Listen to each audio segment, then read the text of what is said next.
The presenter today is Rajesh Singh from India, and he'll be giving the last in a series on the Principles of Prout, which are based on the 16 sutras of Chapter 5 in Ananda Sutram, which create the philosophical basis for Prout's teachings. And without any further delay, Rajesh, please deliver what you can to us. Okay. So my voice is clear, Dada? I'm audible? Very clear, very clear. Please go ahead. Okay. So, namaskar to everyone. And it's a privilege that I'm going to take session in front of Dada. So that's a real privilege to me. And without wasting any single second, I'm just coming straight away to the principles. As till now, we have discussed 13 sutras of Prout, and today we are going to discuss the remaining 3 sutras, which are the in sequence 14th, 15th, and 16th, or the 3rd, 4th, and 5th fundamental principle which we are going to discuss today. So let me start with the sutra first, which is in Sanskrit.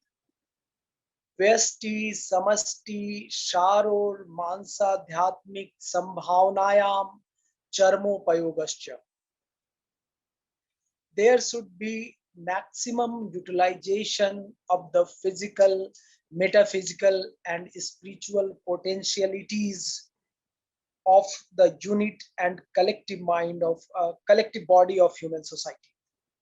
So we should segregate in words. Vyasti means individual, samasti means collective, sharur it's physical, mansa or manas it's psychic, intellectual or metaphysical, and adhyatmic which is spiritual, and sambhavanayam the potentials lying within. Charmopayogascha means maximum utilization. And the sutra goes as there should be maximum utilization of the physical, metaphysical, and spiritual potentialities of the unit and collective body of human society. Terms are quite clear.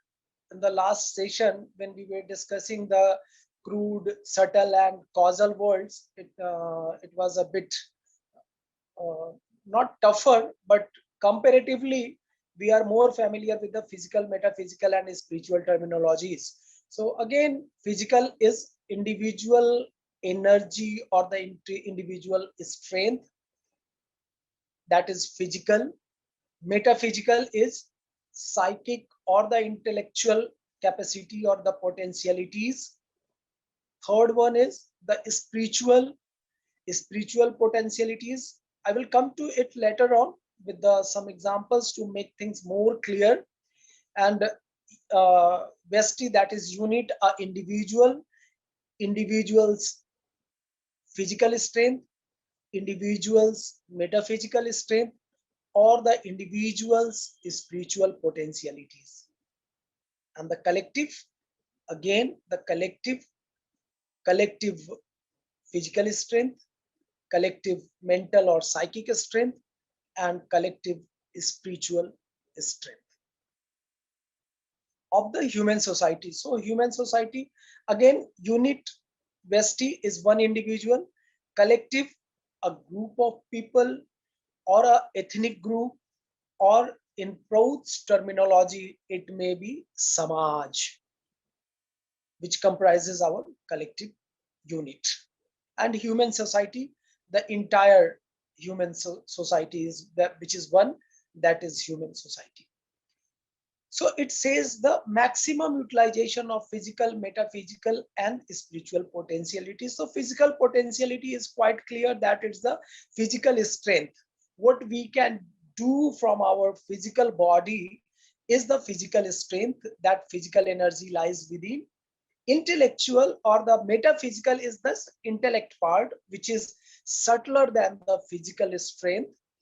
And we know that knowledge, wisdom, information, a capacity to solve some problems, all these fall within the ambit of metaphysical and the spiritual one. Spiritual potential, that is intuition, subtler than the intellect, subtler than the metaphysical or the psychic level.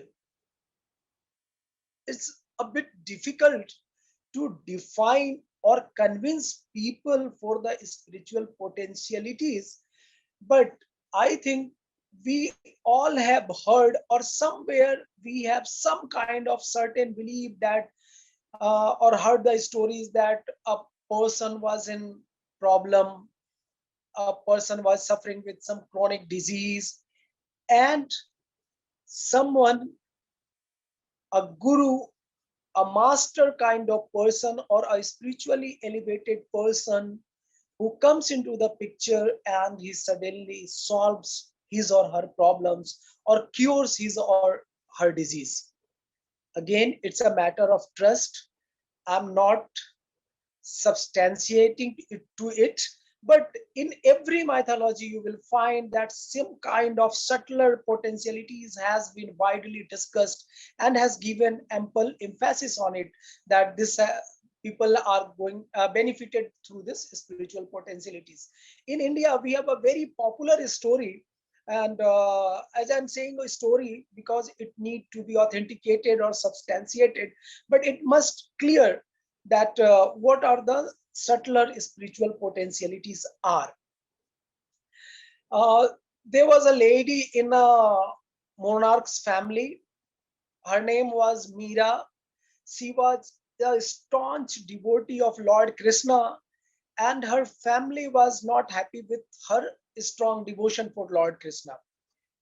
They poisoned her, even though she was knowing that she has been poisoned. She took the drink, but before taking that drink, she took the name of Lord Krishna and she survived that poisoning. So, this is an example of that subtler spiritual potentiality. And if it's a unauthenticated thing, let's come to something not tangible but more authentic, and that is our very much positive microvita. What is positive microvita? We haven't seen it.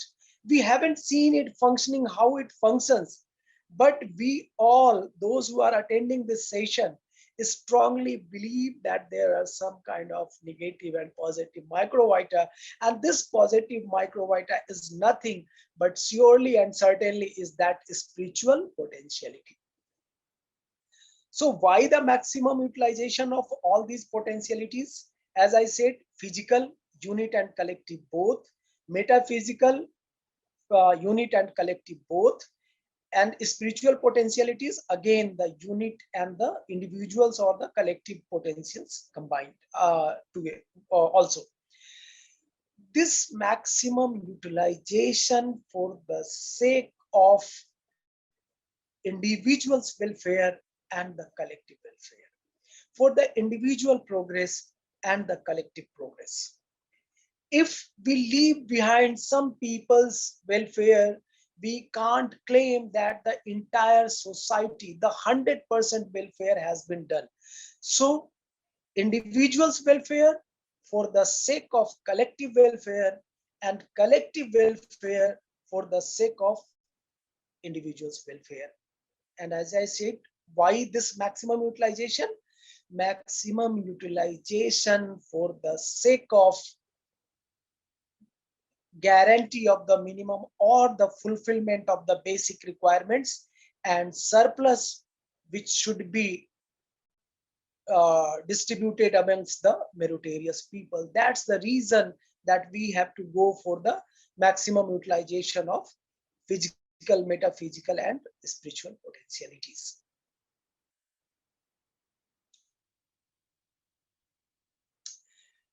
Another example we can take that in normal discussion we say that Africa is a underdeveloped country. But if when we say Africa is an not country, but continent. Africa is a underdeveloped continent. It doesn't mean that they don't have the potentials. Their physical, metaphysical, and spiritual potentials has not been used.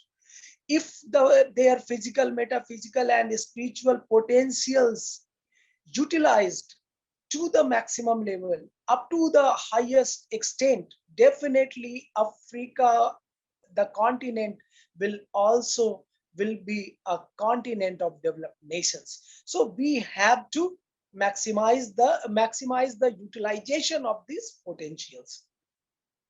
So I hope this is clear to everyone. And now I'm moving forward to the 15th sutra, which is स्थूल सूक्ष्म कारणोपयोगा सुसंतुलिता विधेया.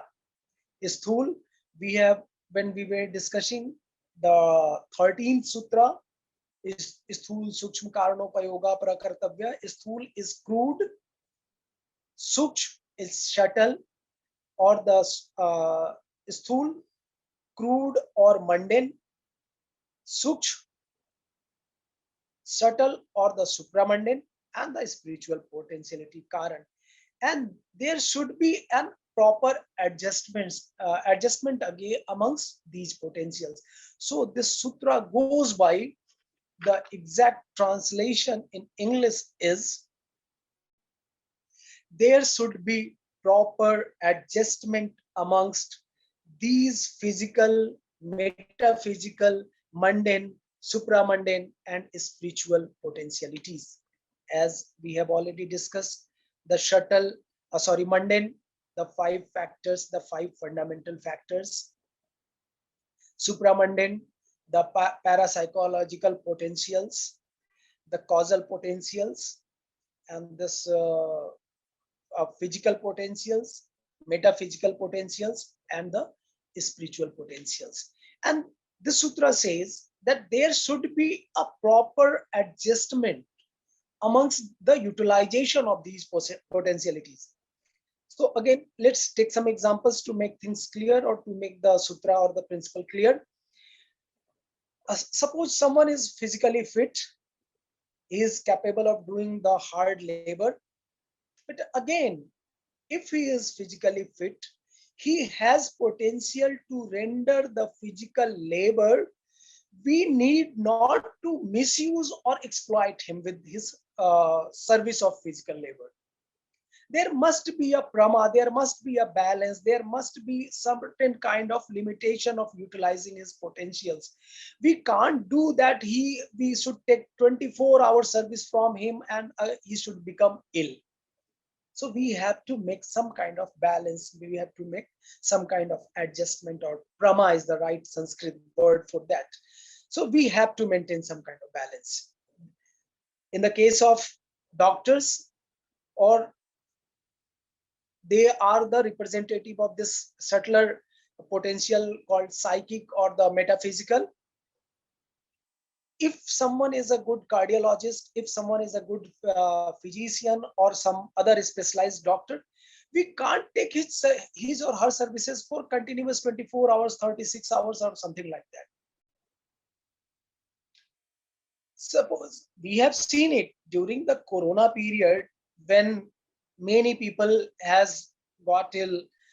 There was tremendous pressure on the medical fraternity, doctors, nurses, the other staffs, those who related with the hospitals. They were under tremendous pressure. They worked hard.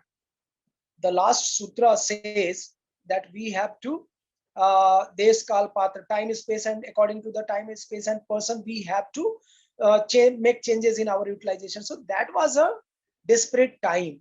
So doctors, nurses gone for the desperate measures. They give their not only the 100%, but they gave extra time during the pandemic period. But should we make this a trend, that they have given their time 24 hours regularly during the pandemic, so now it's an opportunity, take their services for 24 hours regularly? No, we can't. We don't have to. There must be some kind of proper adjustment, or the balance, or the some pramad must be there. Same is applicable to the spiritual potentialities also. If someone is filled with or has certain spiritual potentialities, doesn't mean that we need to exploit his potentials. No, there must be some kind of balance. And here is another part also. Suppose one person has physical, metaphysical potentials both. In that case, what the society need to do? In that case, society will take more of intellectual psychic services rather than the physical services, because it doesn't mean that Prout philosophy undermines the potential of physical labor, or we undermine the those who are doing the physical labor work. No, it's not. But as we all know that this subtler potential, the psychic or the metaphysical potential is not is with everyone. Very few chosen people are there who are bestowed with this metaphysical or this psychic or intellectual potentiality. So if some person has the physical and metaphysical ability or potential both, in that case society will take more of the metaphysical services in comparison to the physical services. And if the a person who has physical, metaphysical, and spiritual potentials, all three combined, what we have to do in that case, as I said, or the Prout philosophy says, that spiritual potentiality is subtler than other potentialities. That is more helpful in the welfare and progress of the society. It might not visible today that what are the physical spiritual potentials are, how they are going to benefit in the society, how it will be helpful in welfare and progress or development of the society. But it has been said by the Prout propounder that a time will come when people will more indulge into the psycho spiritual practices. Their intuition, that is above the intellect, that is, yes, that is above the intellect. So this intuition part will play a more vital role in the welfare of the society. So if a person has all three potentials, society will take maximum spiritual services from the person, lesser intellectual services, and the minimum or the minimal physical services from that person. So in this way, we have to maintain a prama, a balance and adjustment, so that every individual's potential and together in collectivity, our potential should also be utilized in a balanced manner. Suppose there is a bridge which connects two countries or two states or whatever. Due to earthquake, that bridge collapsed. And just to connect both the states or both the countries, this bridge need to be constructed at earliest. So what will happen? We will put maximum labor force there. Obviously, the engineers will be there, the psychic or the intellectual professionals will also be there. So everyone will give that extra time, that extra effort. But this should not made a trend.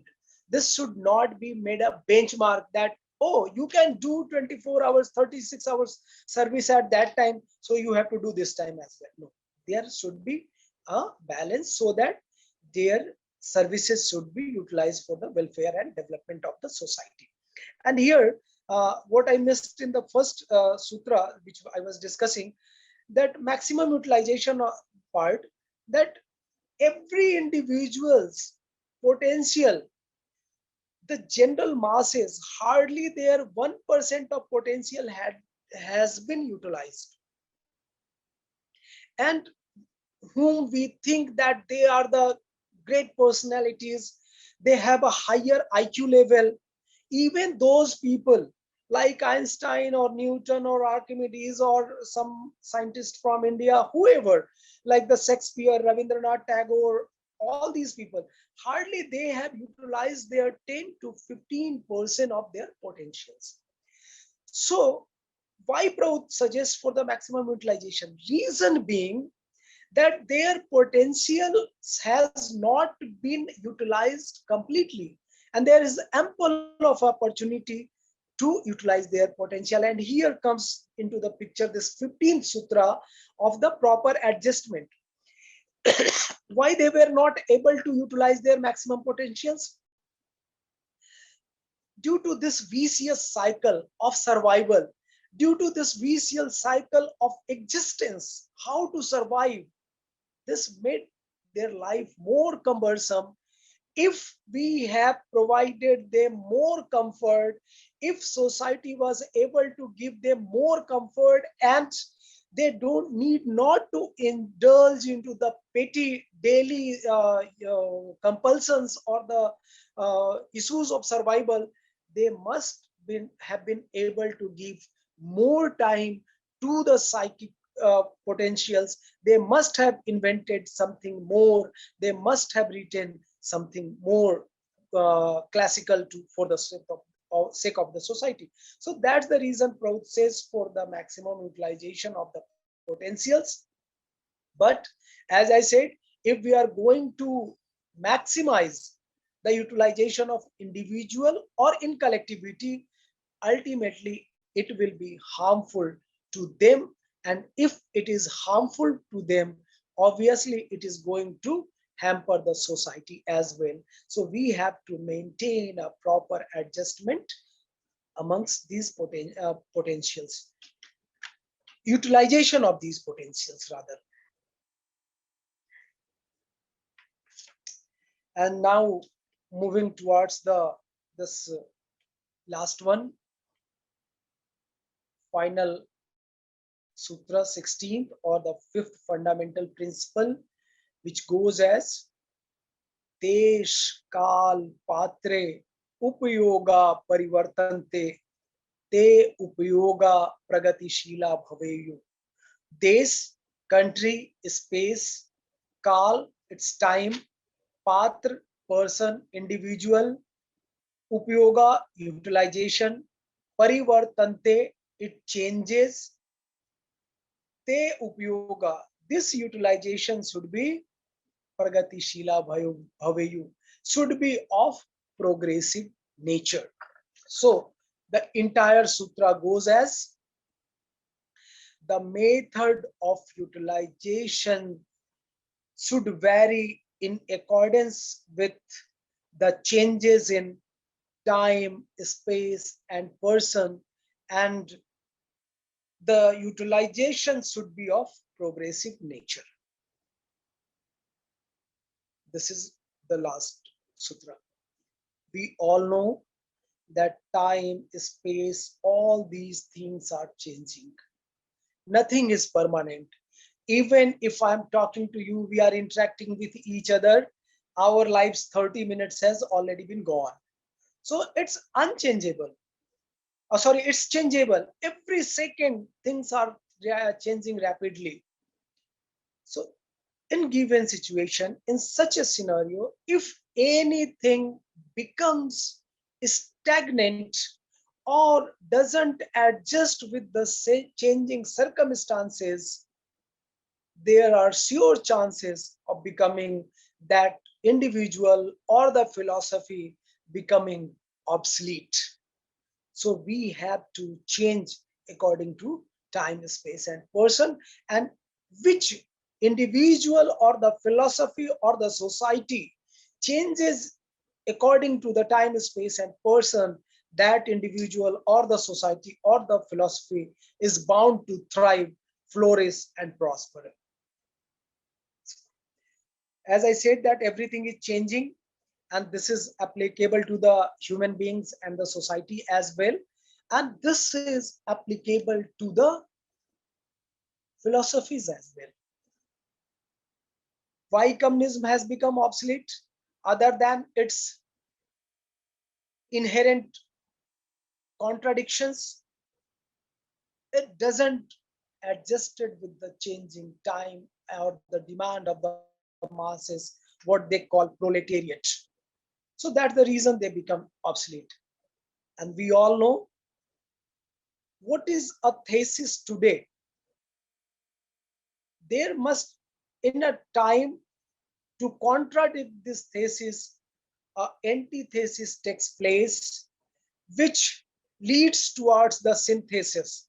So synthesis of a particular age becomes thesis for another age.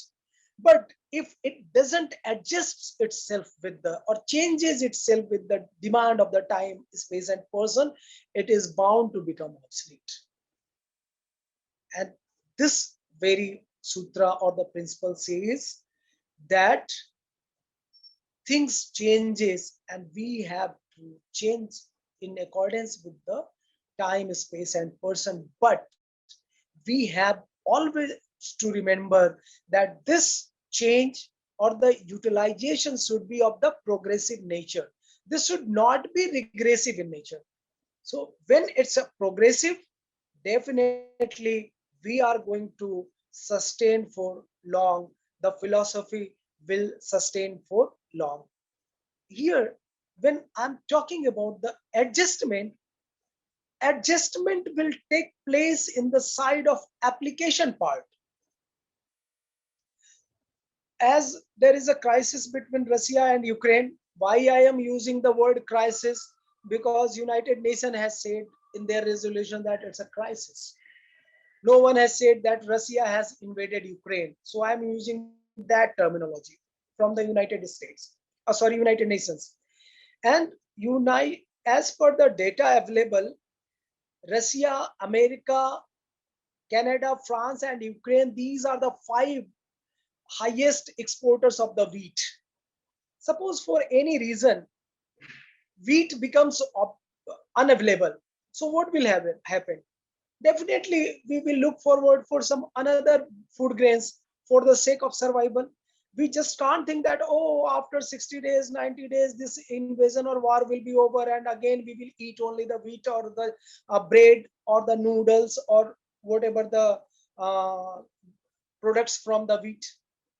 No, so we have to adjust according to the time, space, and person. And here Prout says that the adjustment will happen, adjustment will take place in the application point, not in the principle.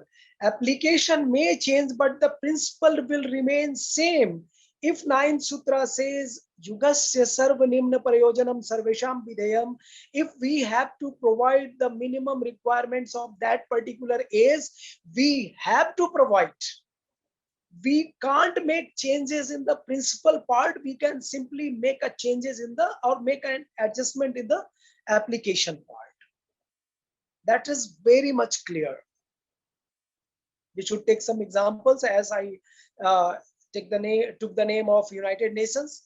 Suppose, even though it seems hypothetical right now or imaginary, but we have a world government, and we all know that we have five basic requirements right now, that is food, clothing, education, health facilities, and housing.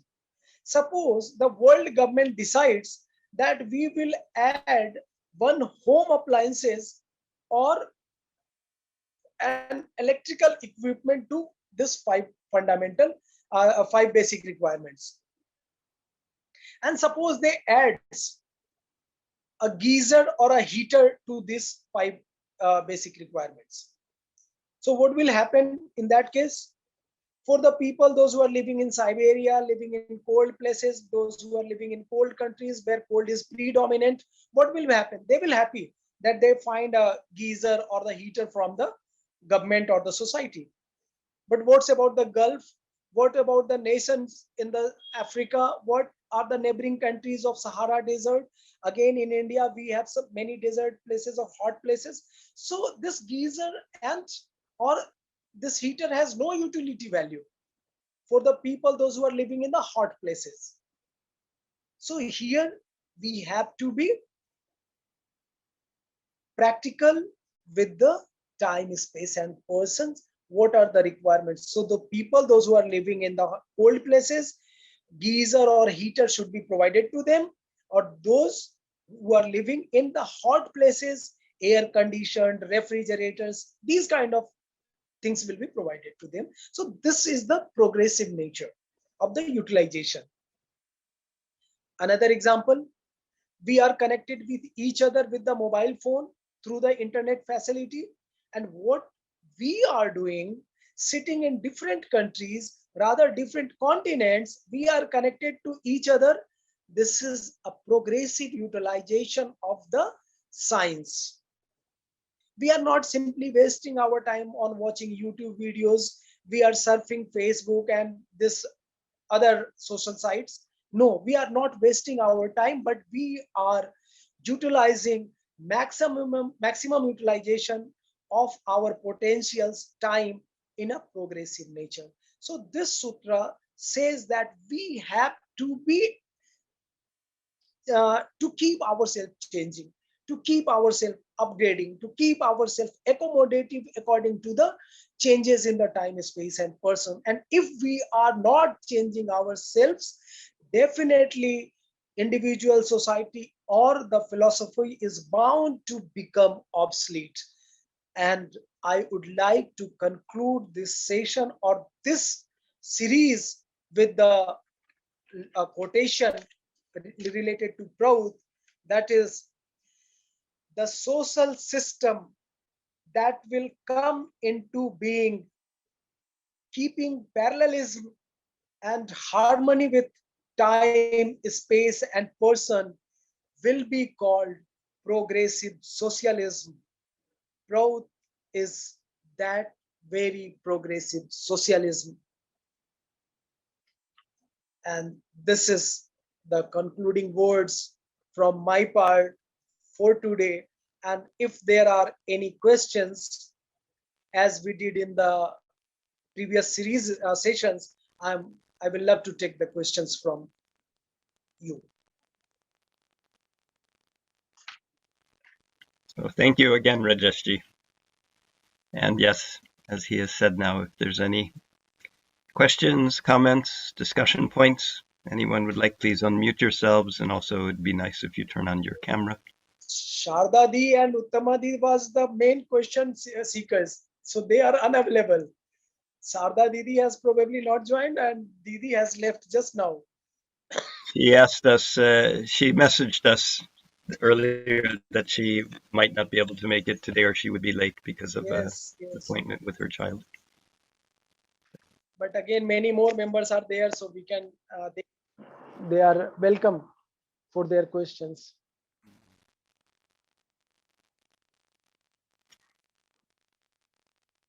We have some very senior and knowledgeable Proutis with us today. Brother Dharmadev from Australia, I believe. Okay. So Arun from Finland. Pedrag from, I don't remember your spiritual name, from Croatia, I believe. Yes? Sister from Vietnam is with us. Sumandas from Bangladesh, yes? Okay. Dada, this is Suman. Yes, welcome. This is Suman, Dada. Today I am joined by one of our eminent Proutis from the day's beginning. I am joined by him, and also I am joined by our future agricultural economics, Jyoti, from our Jagriti. So I would like to request our Dada to just say hello, all of us. Huh? Namaskar from all of us, or rather namaskar from my side. Okay, namaskar. I was hearing something from you, mundane, supra mundane, and other things. Namaskar, Dada. In future, you will talk. I wish your day by day, it should be propagated nicely. And what you are in a great mission for Baba. I wish your success in that line. Many Thank thanks you, for Dada. And I am also joined by our future agriculture economist Jyoti here. So Jyoti, I would like to request Jyoti to say a few words. How are you feeling today joining this discussion? Namaskar.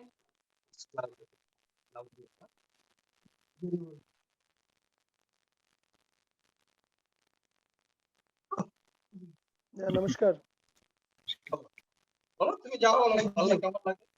I'm weak She in has a English. she has a perfect look of a scientist. I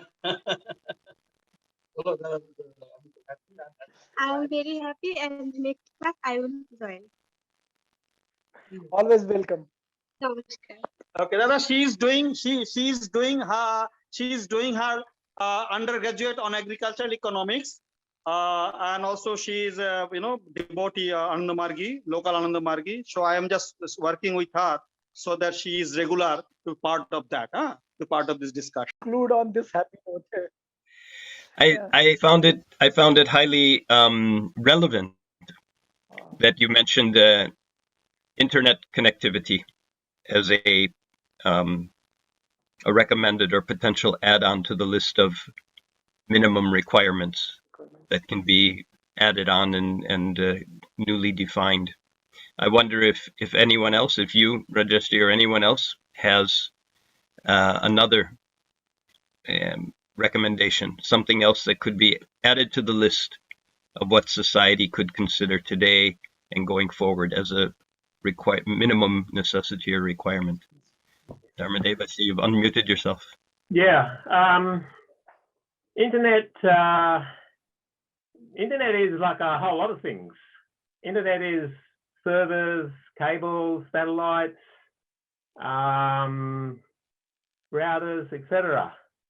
So my take is that it's better to have a general right of communication.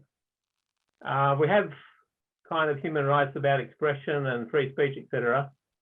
But a general right of communication would be the more proper human right. And out of that comes some universal service obligations. Most countries have this, actually. Most countries have a universal service obligation for telephone, for example. Mm-hmm. So those things are, I guess the right to communicate would give you the public a right to have all those facilities in place to communicate. So people talk about the internet being a human right, but this is just not very, not that sensible actually, because it's such an undefined term, whereas everybody kind of knows what communication is, and communication can take place in a whole lot of ways. So if we have a general right of communication as a human right, then it follows from that society will then be obliged to provide a universal service obligation for like mobile broadband, telephone, things like that. So I think that's a better way to define it. And all those sort of things that we're talking about, like refrigeration, heating, etc., that they're actually more like amenities. Transport, communications, they're amenities.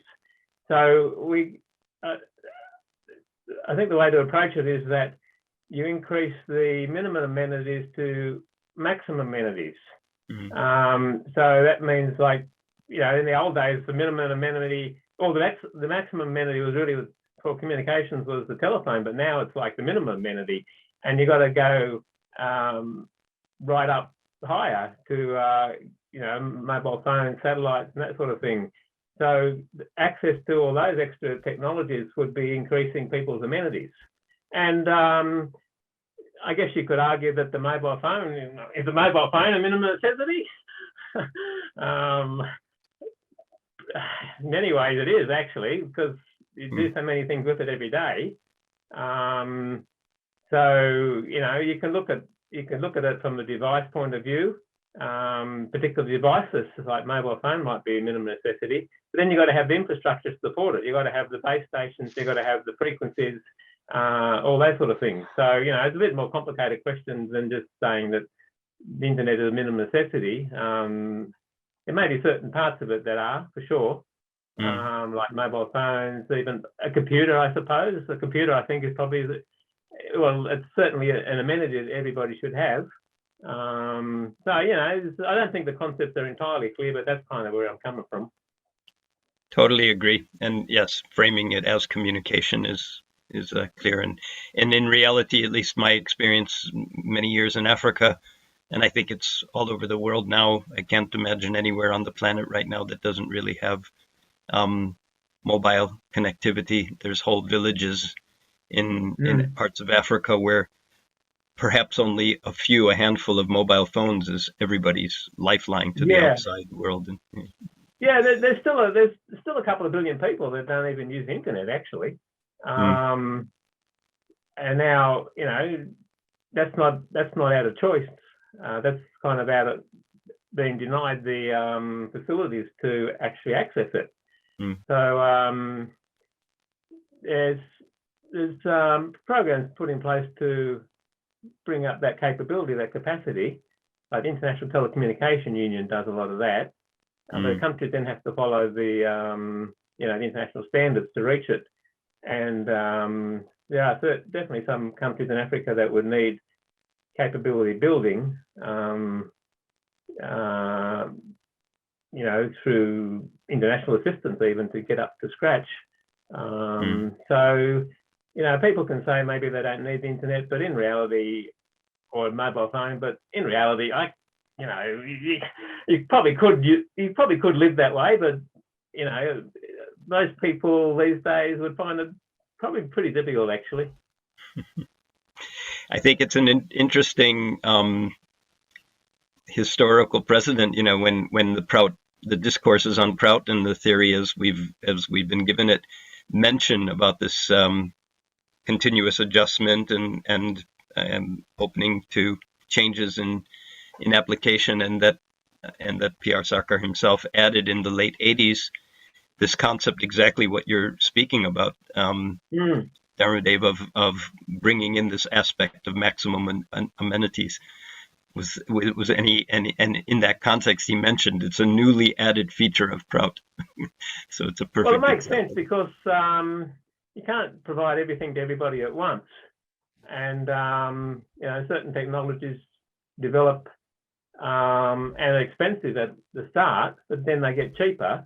So, you know, it does make sense that certain people might only have the maximum amenities, whereas a lot more people will have the minimum amenities. But as the economics and the science and the production increases, more people will have the maximum amenities. Arun, Rajeshji, Pedrag, anybody else would like to add anything? No, Dada, nothing from my side. There's one more thing I should add regarding the first principle. There's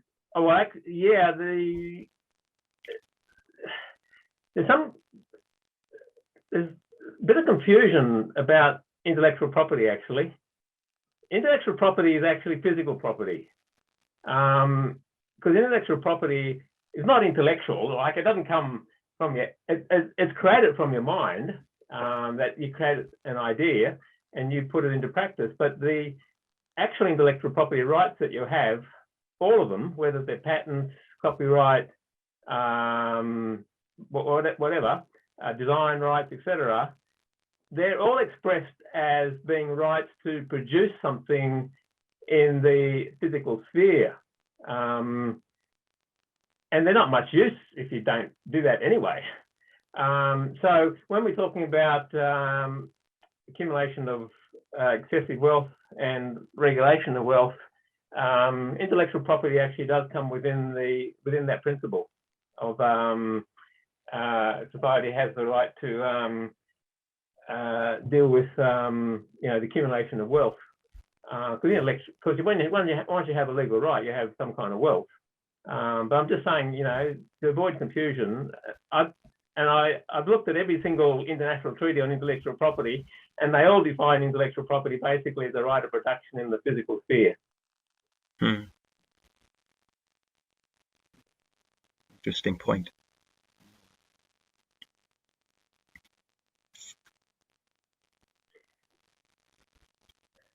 Okay. Well, we've got So- an election here in Australia, so I'm just going to see what's happening. Oh, So I'm going okay. to go now. For the Federal for the Prime Minister, Well, more than that. the Parliament. Half of the Senate and the full House of Representatives, federal government. Mm. I'm just going to go now and watch the results. Okay. Okay, namaskar. Okay.